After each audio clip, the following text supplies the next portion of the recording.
The senator from Texas.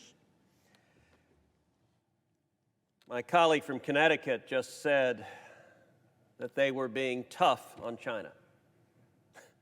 As I explained, this bill is not being tough on China. But a bit of good news, they will have the opportunity moments from now to, in fact, be tough on China. I've introduced roughly a dozen separate pieces of legislation designed to do exactly that, to stand up to the Chinese Communist government. And I'm glad also to see my Democratic colleagues discovering the human rights travesties that are playing out in China. Look, my family knows the oppression of communist governments. My father was imprisoned and tortured in Cuba. My aunt, my tia Sonia, was imprisoned and tortured by Fidel Castro's thugs. So when it comes for standing for dissidents, there's a reason why for 8 years I've gone to the Senate floor over and over and over again speaking up for dissidents that are being tortured and oppressed by communists. And here's a chance for the Democrats to join us in that regard. 2 separate bills that I've introduced that I'm going to discuss. The first is a bill called the Script Act. For years, we have known that China's surveillance state and censorship practices are used to maintain its human rights violations. And what this devastating pandemic has shown us is that China's surveillance state and its censorship practices are also a profound threat to our national security, to our public health, and to our public debate, as the Chinese government hid information about the COVID-19 pandemic that began in Wuhan, China, hid it for months on end, and allowed millions across the globe to be threatened, their lives and health and safety to be threatened. And in addition to their espionage activities, the Chinese Communist Party invests billions into spreading propaganda, even using American media outlets, telecommunication infrastructure, movies, and sports teams to spread their propaganda, from buying media outlets so that they broadcast propaganda into America, to coercing Hollywood studios and sports leagues to self-censor by threatening to cut off access to one of the world's largest markets. The Chinese Communist Party spends billions and billions of dollars to mislead Americans about China and to try to shape what we see, what we hear, and think. All of these activities are part of China's whole-of-state approach to amass influence around the world through information warfare. And we need to stand together to stop it.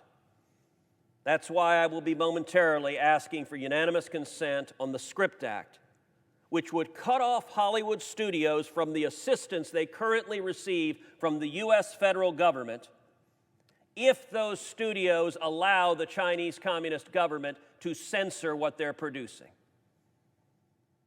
We've seen this pattern over and over and over again, Hollywood being complicit in China's censorship and propaganda in the name of bigger profits. Bohemian Rhapsody, wonderful biopic of Freddie Mercury, story of the band Queen. Well, the Chinese government was upset that Freddie Mercury was homosexual and demanded that Hollywood censor out scenes that showed that Freddie Mercury was homosexual. And Hollywood, those great woke social warriors that they are, compliantly said, we're more interested in the money than in artistic integrity, than in telling Freddie Mercury's story, so the Chinese government will happily edit out those scenes. Doctor Strange, another movie, comic book movie, in Doctor Strange, they changed the Ancient One's character from being from Tibet, which is how it's portrayed in the comic book, to Celtic. Because, you know, the Chinese communist censors, they don't want to recognize Tibet, another area that has been subject to persecution and oppression from China, and Hollywood meekly complied. In the sequel to Top Gun, the back of Maverick's jacket, if you remember the first Top Gun, maybe the greatest Navy recruiting film ever made, the back of Maverick's jacket, you find the Taiwanese flag and the Japanese flag. The Chinese censors didn't like that. And so Hollywood meekly removed the flags. What does it say to the world when Maverick is scared of the Chinese communists? And I would point out, unfortunately, the Chinese censorship is being carried out by Hollywood billionaires who are getting richer in the process. In recent days, it's been reported that one of Joe Biden's top potential choices to be ambassador to China is the former CEO of Disney, who happens to be a major Democratic donor. Disney just came out with the movie Mulan. In the movie Mulan, which the director described as, quote, a love letter to China. Well, this love letter wasn't subtle, because right in the credits at the end of Mulan, they thank the oppressive government forces who are running concentration camps right now with over 1 million Uyghurs imprisoned. Disney gleefully thanked the jackbooted thugs that are carrying out torture and murder, and apparently the leader of that effort is one of the top candidates to be America's ambassador to China. Well, the senator from Illinois, the senator from Connecticut said, we need to stand with people who are oppressed. I agree. Look, Hollywood could say whatever they want, but there's no reason the federal government should facilitate their censorship on behalf of the Chinese communists. And the Script Act simply says if you're going to let the Chinese communists censor your movies, you're not going to get access to the jet planes and to the ships and all the different material of the federal government that is used in movies. Moments ago, the senator from Connecticut said they want to be tough on China. Well, we're about to see how tough they are on China. I will happily yield for a question. Can you tell me, if you were successful and if you hit Hollywood hard, how that provides any solace to the 6,700 Chinese and Hong Kong students in America who are facing the deportation back to prison in China? Senator from Illinois asked a question. Let me tell you how it provides solace. Because people who are in hellholes, they listen to what we're saying. People who are in hellholes, they hear the voice. You know, some time ago, I had the chance to sit down with Natan Sharansky, the famed Soviet dissident. He and I sat down and visited in Jerusalem. And Natan told me about how when he was in a Soviet gulag, that in the cells, from cell to cell, they would pass notes. Did you hear what Ronald Reagan said? The Soviet Union is an evil empire. Marxism, Leninism will end up on the ash heap of history. Mr. Gorbachev, tear down this wall. And I'll tell you how people here, because the senator from Illinois will remember, I introduced legislation to rename the street in front of the Chinese embassy in the United States, Liu Xiaobo Plaza, after Liu Xiaobo, the Nobel Peace Laureate, who was, let me finish answering your question. If you want to propound a second one, I'm happy to answer that one too. Liu Xiaobo was the Nobel Peace Laureate wrongfully imprisoned in China. And the strategy of renaming the street in front of the embassy is a strategy Reagan employed, renaming the street in front of the Soviet embassy Sakharov Plaza. Twice I stood on this floor seeking unanimous consent, and twice a Democrat, the senior senator from California, stood up and objected. And at one point, the senior senator from California said, well, if we do this, it will embarrass the Chinese government. To which I responded, you are understanding correctly, and that's not a bug, it's a feature. That is the purpose. And let me tell you what happened to that. Twice, Democrats objected to the legislation. I then placed a hold on President Obama's nominees to the State Department. And the Obama administration came to me and said, how can we move these nominees forward? How can we move them forward? I said, it's very simple. Pass my legislation and I'll lift the hold. The Democratic caucus didn't like that, but they ultimately agreed. And so the legislation I introduced to rename the street in front of the Chinese embassy, Liu Xiaobo Plaza, passed this body unanimously. Now, ultimately, the House didn't take it up and pass it up, but I'll tell you how that story ends. That story ends in 2017 when I was sitting down with Rex Tillerson for breakfast at Foggy Bottom, the new U.S. Secretary of State, and when he spoke to his Chinese counterparts, he said, they have come back and said among their top 3 diplomatic objectives with us is stop your bill to rename the street in front of the embassy. They are terrified by the sunlight and sunshine on the dissidents.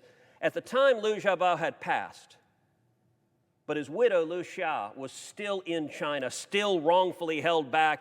And I told Secretary of State Tillerson, I said, I'll tell you what, you tell the Chinese, if they release Liu Xia, if they let her get out, I'll stop pressing this particular bill. And if they don't, I'll keep pressing it and we'll pass it again because we've already done it. Within weeks, China released Liu Xia. So you ask, how does this help the people in prison? By not having Hollywood media moguls spreading Chinese propaganda. But let me give you a second choice, very directly. You want to know how people are helped? A second bill called the Shame Act, which, if our Democratic colleagues want to be tough in China, we could pass right now. What does the Shame Act do? The Shame Act focuses in particular on human rights atrocities. It focuses on over 1 million Uyghurs in concentration camps and other religious minorities and the Falun Gong practitioners who are captured and murdered and whose organs are harvested. And the Chinese Communist Party engages in yet another horror. My Democratic colleagues like to say on the question of abortion they are pro-choice. Well, the Chinese Communist government right now is engaging in forced sterilizations and forced abortions, taking Uyghur mothers and forcing them to abort their children against their wills. Whatever the Democrats' views on abortion in the United States as a matter of a woman's choice, surely they must be united in saying a government forcing a woman to abort her child, to take the life of her unborn child, is an unspeakable atrocity. So the Shame Act does something very simple. It imposes sanctions on the Chinese Communist government leaders responsible for implementing this horrific 1984-style policy of forced sterilizations and forced abortions. Now, and I had intended to seek unanimous consent for the Shame Act as well, but my Democratic colleagues have said they're not yet able to find a Democrat to object, although my understanding is they intend to. I hope they reconsider that. A terrific ending for today's debate would be passing the Shame Act and saying we're all standing together against forced abortions and grotesque human rights violations. Maybe that will happen, maybe it won't. But let's find out where we are on the question of the Script Act.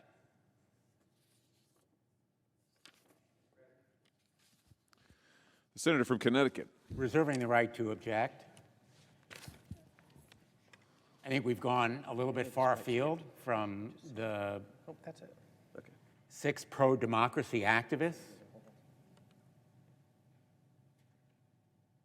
living abroad.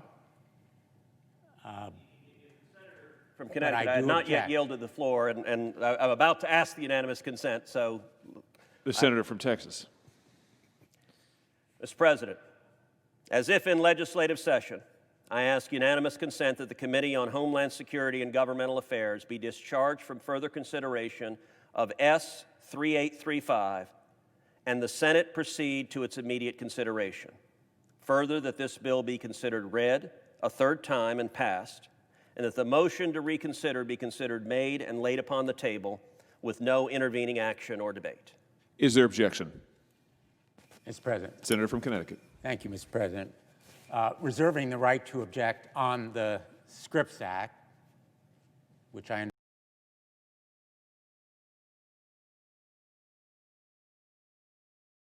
understand is the only measure so far on which the senator from Texas is seeking unanimous consent. Very simply, he knows, I know, we all know, that measure will never reach the president's desk. There's simply no way it can pass both houses of Congress in the next few days before the end of this Congress. The only way we can do something for the freedom fighters and democracy advocates in communist China is to pass this measure that he has objected to, which has unanimously passed the House of Representatives. Only H.R. 8428 offers that opportunity. And frankly, only this measure that he's objected to does anything for the dissidents or the democracy advocates or the freedom fighters directly. He's talking about movies. We're talking about human lives. He can draw all the kind of hypothetical connections between the so-called movie moguls in Hollywood and China, but I think his Scripps Act actually works against the goal that he is advocating. Censorship in China is a legitimate concern, no question about it. And I would welcome the opportunity to work with him on a bill that does something about it. But actually, his bill not only takes away the support for the movies that may be made, it takes away support from documentaries about the repressive regime in China. It takes away classification and other security screening that is necessary for those kinds of movies to be shown in this country. I think that kind of obstacle may be inadvertent on his part, but I welcome the chance to work with him on a bipartisan bill, a truly bipartisan bill that, in fact, in the next Congress could reach the president's desk. This one that he's offering, the Scripps Act, goes nowhere. But I just want to bring us back to the reality that really is at issue here. Just last Wednesday afternoon of this week, 2 of the activists among the 6 pro-democracy fighters living abroad, charged under China's new national security law, were before our committee. I'm wondering what they are thinking when they hear my colleague from Texas pounding the table about being tough on China, but objecting to a bill that guarantees them protection. As I say, I'm talking about their lives and tens of thousands of others. I'm not talking about movies. I'm not talking about Hollywood moguls. Let's stand up for the lives of those Chinese Hong Kong freedom fighters now in this country seeking protection through a bill passed unanimously by the House of Representatives, the only bill that will go to the president's desk if we approve it. Thank you. Is there objection?